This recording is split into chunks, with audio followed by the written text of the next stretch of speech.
It's that time again, folks, for us to do another classic double feature where we talk about two movies that came out this weekend, both of which have interesting things to discuss. These were both playing at a local cinema.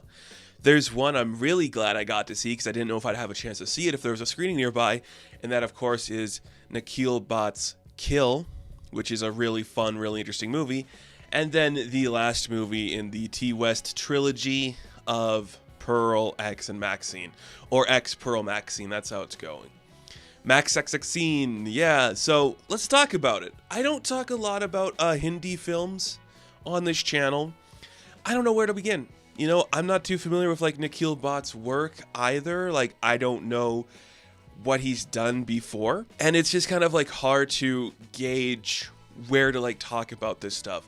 Because I'm coming from an outsider perspective, and I'm sure that this is a creator with a built-in audience that has his massive fans, and that's really cool to see. I just have not been one of those fans because I'm still slowly exposing myself to the world of Bollywood and, you know, adjoining film like that. But this was playing nearby. Critics I like and critics I trust were singing the praises. I saw a lot of people saying that this is what Monkey Man wished it was, and as somebody who was positive on Monkey Man but not like super into it, I wanted to see what else could be explored there. I think I was the only white person in my audience, which is kind of cool. Gives you a whole new perspective on stuff because you're seeing a culture watching a movie of their culture and having fun with it. And I've seen Hindi films before, I've seen Bollywood films before, but this is just kind of more grounded and dangerous in its action. And it's really damn cool. It's a really fun, energetic film that kind of starts off very slow. It really wants to build to like the shift in tone it's going to go towards. So when we open up, it's just like your classic film. Oh, this guy loves a girl, but she's engaged to another, and he wants to impress her and gets on the same train as her. And he's like, I love you. I'm going to be with you forever. You should marry me and not this other guy. And her dad is just kind of like, oh, you got to marry this guy. It's like for power in like the transport world or something. But as they're on this train, it is hijacked by bandits looking to steal money. Just randomly steal money. There's no big plot here. It's not like the taking of Pelham 1, 2, 3 or anything. It's just these guys like, well, we're going to take your wallets and your phones. We're going to shut off like access to the internet. So you're just trapped on this train. Things start to progress, and we see that our captain of the army here, along with his best friend with a great mustache, they have to work together to take down some of these threats, these bandits. And it's really cool. And that's like the first 40 to 45 minutes of this movie is the rising tension of, uh-oh, these bandits showed up. Now we're going to have to fight them and do something about that. At that point, the action's pretty good. It's very clean. It's very crisp. It's hard to fight in a tight space without making it look janky. And there is a jankiness to the action, but it also feels big and bombastic and very cool in that way. But then there's an inciting incident that happens halfway through the film. And from that point on, we are introduced to the title card because our main character has just completely done a 180. He's no longer like, I gotta suppress these guys and we're gonna get like help from the cops. I'm going to kill them all. So halfway through the movie, it goes from, oh no, there's a hijacking on a train to, I am a relentless killing machine. I'm going to murder everybody brutally and violently. And the action switches in tone with that too. There's more blood, there's more cuts, there's more death by 1,000 cuts, more brutality to everything going on. And then the way we frame it, it just kind of looks different as well. It gets bigger and more like scary and violent. You're like, this is really intense.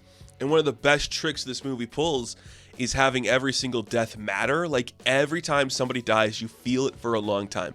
Good or bad, it doesn't matter what side you're on.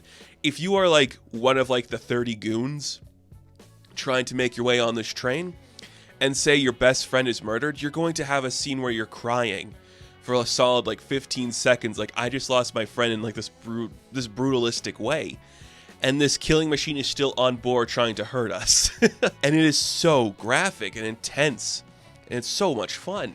You're just rooting for this guy the whole time. You're like, this is gonna kill everybody, and you want him to, but you also feel for the bad guys because they're just normal people who don't want to be here anymore. As soon as he John Wicks up, you're like, oh no, we gotta get off this train. But it's too late. Filming action in such like tight spaces can be hard, and they do a good job of portraying that.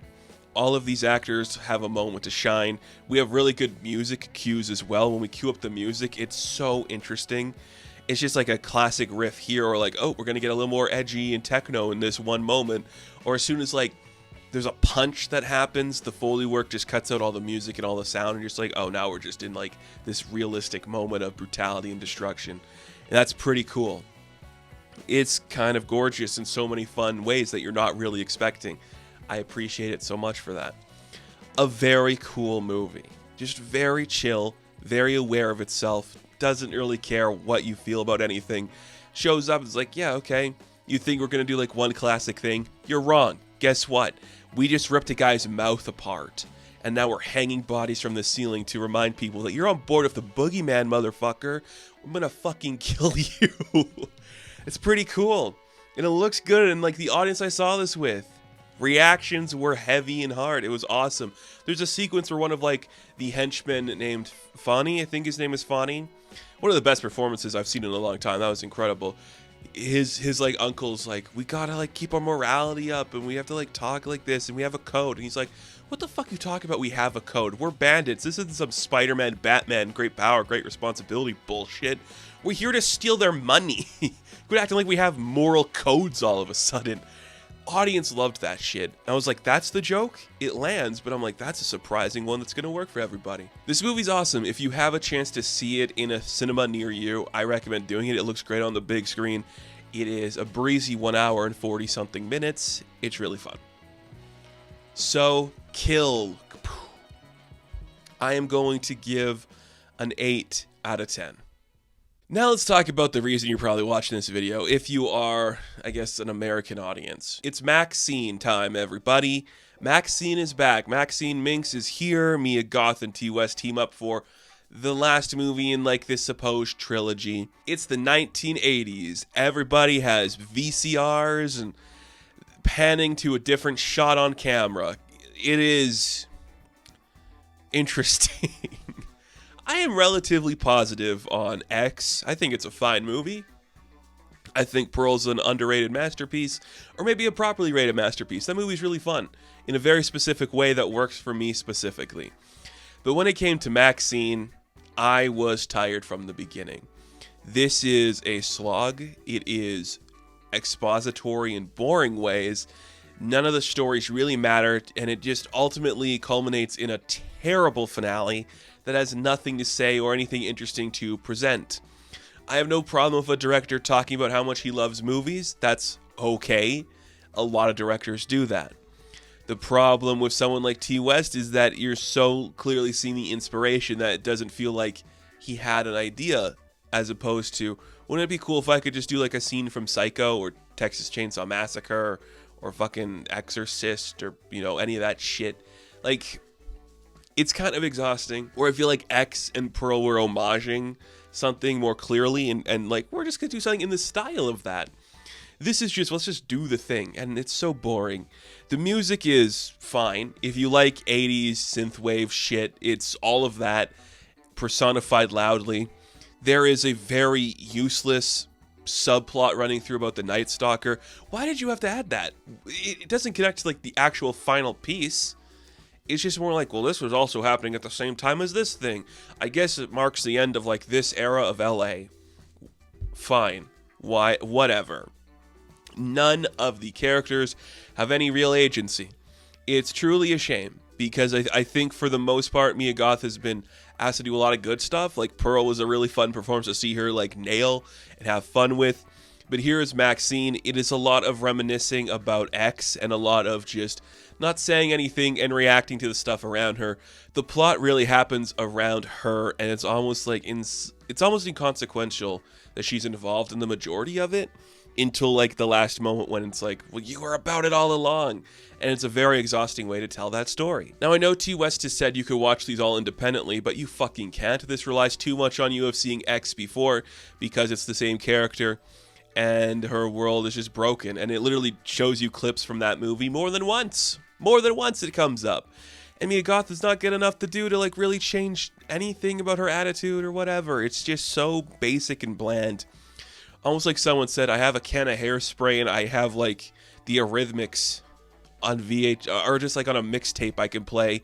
Let's just put that in a movie, talk about LA and how like the movie industry is going to chew you up and spit you out. You have to be willing to like sacrifice everything. Just relax, okay? It really comes across as like a guy who's loves movies but also hates them.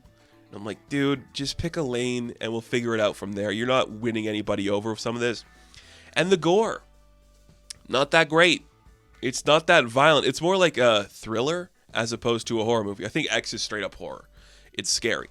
Pearl is more just like a damaged woman losing her mind. This one wants you just to like think like there's implied horror. Like, I know Maya Goth's like fucking like quota went up by this movie, so she's not going to do nudity anymore.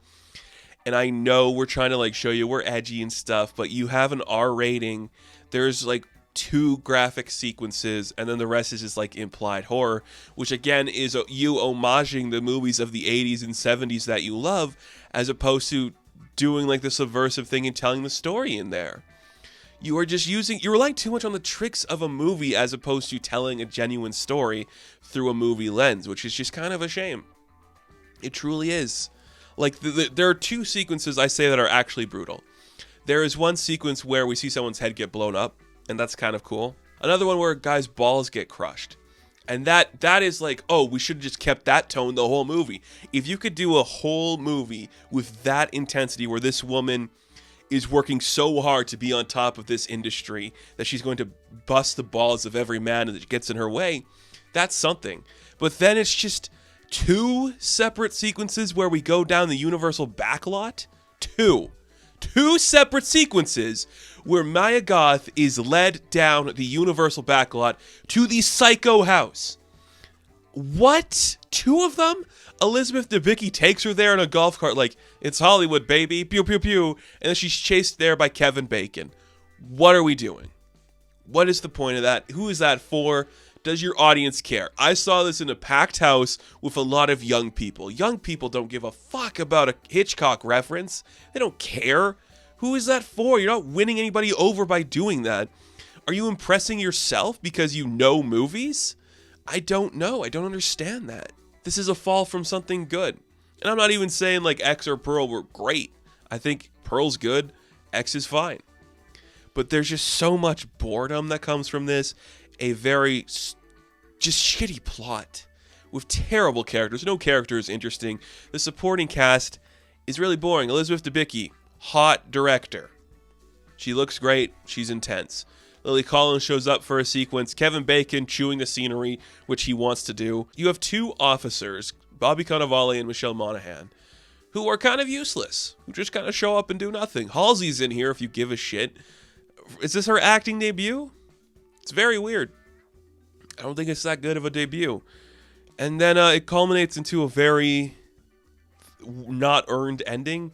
The movie thinks it earned this, being like, satanic panic, oh no, Hollywood's ruining our youth. And it's just like, are we still on this?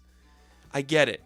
Like, you are doing the thing, the Omen, the Exorcist. You're talking about demonic possession in terms of Hollywood, and I get it. It's just so lame and uninspired, and it's the most basic look at the 80s you can imagine. And T. West is a young guy. He's in his 40s, so he was like a young person in the 80s, but like very young. Like, I think he was born in 1980, so he's not gonna have like a huge connection to all that shit.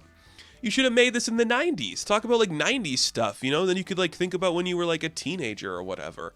I don't know. It's just so weird. It's not that interesting, which is truly a shame for a movie like this that wants so desperately to be interesting. But Maxxxine, it doesn't even rely on like the adult porn industry having stuff to talk about. It doesn't rely on like the film industry having stuff to talk about. It's all surface level gobbledygook that doesn't go anywhere, and Maya Goth gives the worst performance out of any of these movies in the trilogy. It is truly a shame that this one fell flat and didn't have anything to say or to experience. I will say, if you are a boring audience member who doesn't think about stuff in some capacity, maybe this will work for you. I don't really think it was working for my audience. I think next to like busting a guy's balls scene, that's it. Nothing else really happens. But if you got a can of hairspray, put it on, step out into the 80s, and watch out for the Night Stalker. Not that he matters to the plot of this movie at all.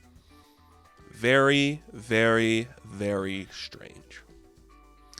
So, Maxxxine, I am going to give a 3 out of 10. Now, thank you all for watching this double feature. Be sure to like and subscribe to the channel. As always, you can check me out on Instagram, TikTok, and Twitter. And of course, I will catch you in the next one. Have fun, stay safe, good luck.